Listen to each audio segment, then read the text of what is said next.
Ukraine and Russia have signed a UN-backed deal to allow the export of millions of tons of grain from blockaded Black Sea ports, potentially averting the threat of a catastrophic global food crisis.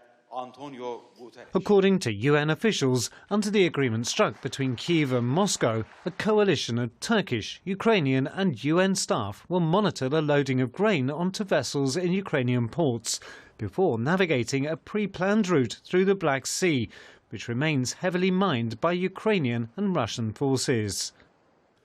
Ukrainian pilot vessels will guide commercial vessels transporting the grain in order to navigate the mined areas around the coastline using a map of safe channels provided by the Ukrainian side. The vessels will then cross the Black Sea towards Türkiye's Bosphorus Strait, while being closely monitored by a joint coordination centre in Istanbul, containing representatives from the United Nations, Ukraine, Russia and Türkiye. Ships entering Ukraine will be inspected under the supervision of the same joint coordination centre to ensure they are not carrying weapons or items that could be used to attack the Ukrainian side. The Russian and Ukrainian sides have agreed to withhold attacks on any of the commercial vessels or ports engaged in the initiative to transport vital grain, while UN and Turkish monitors will be present in Ukrainian ports in order to demarcate areas protected by the accord.